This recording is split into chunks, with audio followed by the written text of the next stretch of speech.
Hey everyone, and welcome back to another Ironman progress video. Last episode the focus was on Bars and Zora. This episode will include both of those plus another couple that I've planned, including the start of the Kraken boss right here. I have no antidotes or anti-venom, so I'm hoping for a few drops to replenish supplies. So here we go.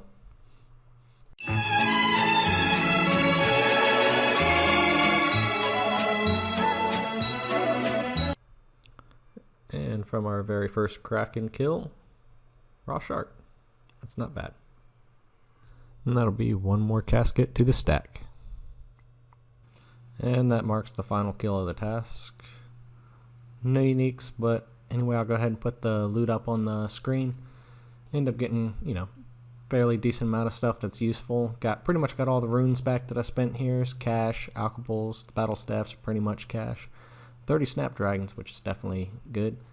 And 4 antidotes, which is something I was looking for, so it gives me a few more shots at Zora before having to use some regular anti-poisons. But anyway, I'm going to go ahead and bank this and see about getting the next task.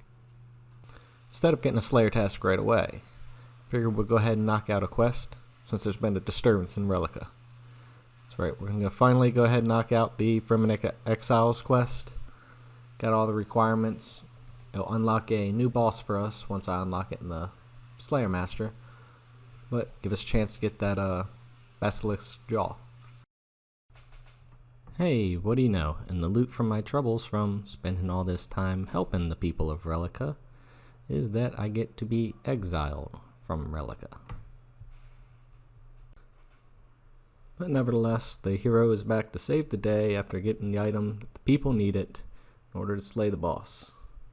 First, gotta go through all the little minions. So if there's anything I've learned from watching movies or playing games where someone resurrects a bad guy, more times than not, that bad guy who did the resurrecting is going to be killed by said bad guy. So nice job, Bakuna. So for somebody who had no idea what to expect from this boss coming into it other than watching a small guide, it was a fairly easy boss even when I completely messed up on some of its special attacks. As long as you have some restores and food, you can mess up all you want, really. And that'll be Fanatic Owls completed. Alright, so we're just going to pop in rewards and we're going to unlock basilisk. Only 80 points. And we'll go ahead and see what our first task is. Oh, I thought that said basilisk at first. Ooh, I didn't realize it, but we have 250 points on this account, so that means when it comes up, I have a 5th Slayer spot that I can block. So that'll be useful. So I decided to do some runs at Bars again, still hoping for Aram's top and bottom, and with chest 301. Not this again. Another elite clue. Alright, so here's where our clue leads us. Fountain of Heroes, but I need split bark legs. And instead of trying to get the fine cloth from Shades of Morton, I figured I would do it a little more fun way. So here we go.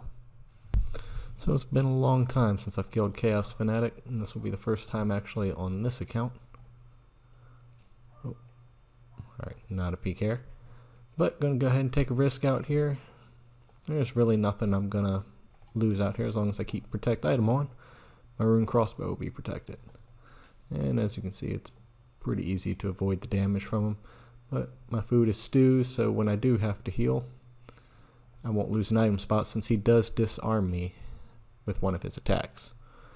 But what we're here for is hoping for a pet mainly. That would be the best thing to get.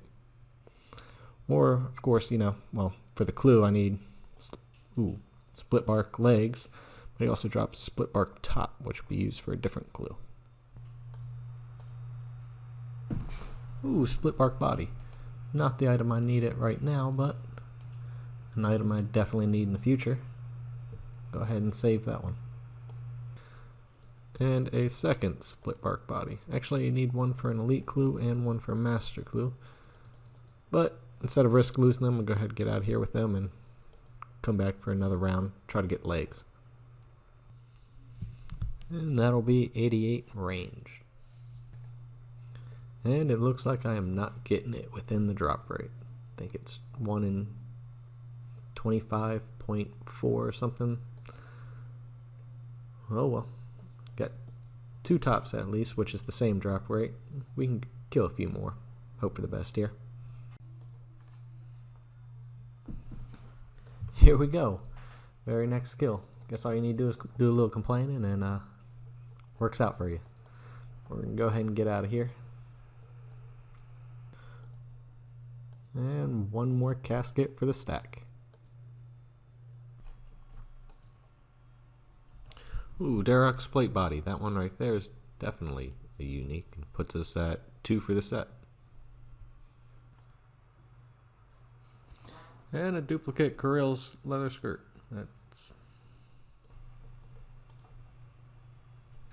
Hey, Darrock's great axe. That puts us 3 out of 4 on the set now. That'll be actually a useful one to complete. Eventually take on mole, get plenty of bird's nest. Shout out to my new friend ClanFat, who is a viewer who wanted to help me out with some early undergeared raids. I've only done a few raids on my maxed account, and this will definitely be the first one that I had done on here. So he found us a nice beginner raid with Guardians, Mystics, Ice Demons, Shamans, and Tightrope. Some nice and easy bosses for me. I've watched a few streamers take on the Chambers of Xeric, so there at least for these few rooms I had a good idea of what I was doing. Even during Ulm, things weren't too bad. If only I could stop focusing on the damage being done to the mage hand and look at what attacks he's actually throwing out there. But we both made it to the head phase without a death, but then as you can see, things took a sharp turn with 2 quick deaths during this phase. And then I had to stand outside and just let him clean up my mess. And ended up finishing off to get some dwarf weeds and teak planks. All in all, it wasn't the worst first raid, at least. So I don't know what happened. I killed Varrock when I was down here and didn't show up when I opened the chest, but this will be 350. I'm going to go ahead and just open it anyway. And go ahead and head over back to Zulrah. Got a few anti-venoms in the bank. I'm going to go ahead and burn. Hey, elite clue. That would be expected. Alright, so somehow I've made it all the way to 87 Slayer while avoiding the Dragon Spear drop. Now this is something I know plenty of people get plenty of, but somehow I've gotten only 1 shield left half and no Dragon Spears. So this is one of the 2 items that I'm missing for elite clues, so I guess I get to sit here at Gorax and grind it out. It's a 1 in 325 drop rate if you have the Ring of Wealth on, so it shouldn't be too terrible. And I'll get plenty of gems while I'm here as well. I think sapphires are a 1 in 2 drop rate, which will be nice to have extra recoils. I can't complain one bit about that. Go ahead and get out of here before I die, but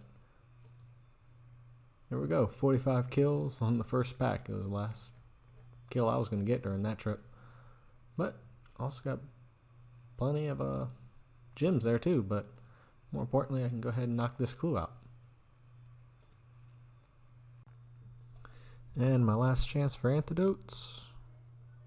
Nope. So I guess I got to resort to plan B now. So something I should have looked a little more closely to when I was boosting construction is, when I was level 90, I could have made the occult altar, so I wouldn't have to boost the second time. I already have the ancient, but now I need the supplies for both the lunar and the dark, which require 10,000 astral runes, 5,000 blood, 5,000 soul runes. That way I can go ahead and easily swap to any of the spell books, and on the lunar spell book there is the cure poison spell, which is what I'll have to be using while I'm at Zulrah now that I don't have any anti-venoms, and this will just make it easier to swap in and out. Alright, so that's not the most exciting way to drop 3.5 mil on runes. Did make sure I got plenty of fire runes, since I've been using a fair amount with the trident. And unfortunately, last time I was getting spices, I ended up letting my cat die on accident. So now I have to work with kitten. So I get 2 chances before I wait a couple hours before getting any more spices. So hopefully we get it here. Nope. And no. Oh well, so I'll come back later when this cat is done growing, I guess. And that'll be enough agility for one day. Go ahead, finish up this lap and go get my spices. So this time I have everything I need. Go ahead and upgrade the ancient altar and the jewelry box by 1. So I actually looked ahead for once. Go ahead and see how many stews it takes us to get this. Well, that does this. Now we have the fancy jewelry box. Still need another construction level to get the highest level. And that stew will do it right there. Go ahead and upgrade. And we now have the occult altar. We can switch between any spellbook, which is now going to be useful. And that there is a lot of flax.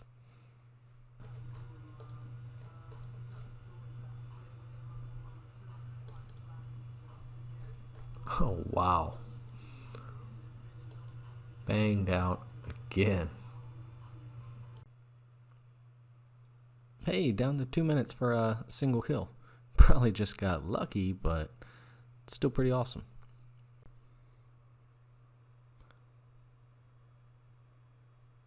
Alright, Chambers of Zarek done now for the second time.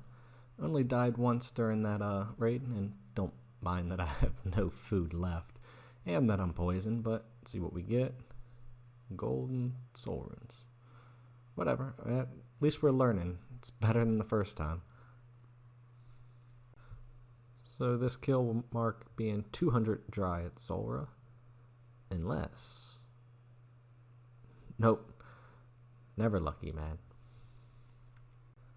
So with kill count 200 in the bag at Zora, I'm going to go ahead and cut the video here. We got to try out some new bosses on this account with the Kraken, Crazy Archaeologist, and the Chambers of Zarek. I'll probably sprinkle in some raids here and there as I try practicing in hopes to get better and hopefully get better gear as I go. But in the next video, I already know I'm going to grind out Zora until I get the first unique on here.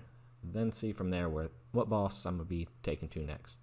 And during that time, I'll be streaming on Twitch. The link is in the description. If you want to keep up with me live, feel free to drop in and say hey.